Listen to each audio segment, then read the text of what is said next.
पातूर तालुक्यातील माजोड येथील शेतकरी प्रमोद सोळंके यांनी आपल्या सोयाबीन गंजीला आग लावणाऱ्यांविरुद्ध कारवाई न झाल्याने जिल्हाधिकारी कार्यालयासमोर आमरण उपोषणाचा इशारा दिला आहे। पोलिसांनी आरोपींची नावं न घेतल्याचा गंभीर आरोप त्यांनी केला आहे। अकोल्याच्या पातूर तालुक्यातील माजोड गावात शेतकऱ्याच्या न्यायासाठीची लढाई पेटली आहे। प्रमोद महादेव सोळंके या शेतकऱ्याने आपल्या शेतातील सोयाबीनच्या गंजीला मुद्दाम आग लावण्यात आल्याचा गंभीर आरोप केला असून संबंधित संशयितांविरुद्ध कारवाई न झाल्याने अखेर त्यांनी आमरण उपोषणाचा इशारा दिला आहे। सोळंके यांनी दिलेल्या निवेदनानुसार त्यांनी गेल्या 40 वर्षांपासून गट क्रमांक 322 या ई क्लास जमिनीवर शेती केली आहे।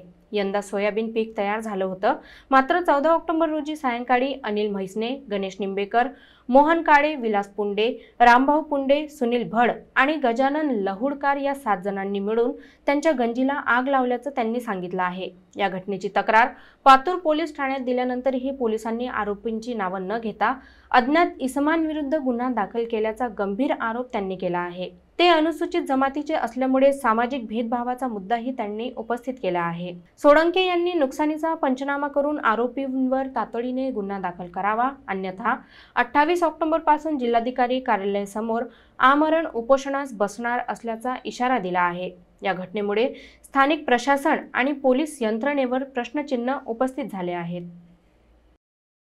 मी 40 वर्षापासून 1 लाखची जमीन काढलेली आहे।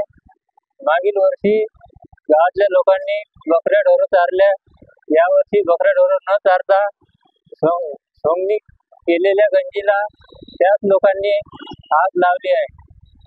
त्याच्यावर पातूरला रिपोर्ट द्यायला गेलो, त्यांची नाव घेतली नाही पातूरवाले। आमची मागणी एवढीच आहे की त्यांच्यावर अॅट्रॉसिटी ॲक्टची केस करावी। पोलीस स्टेशनमध्ये नावे घेता येत नाहीत म्हणे। आम्ही म्हटलं आम्ही स्वतः पाहिले, आम्ही स्वतः नाव सांगायला तयार असल्यावर तुम्ही नाव का घेत नाही म्हणून नाव घेता येत नाही, पुरावा पाहिजे म्हणतात।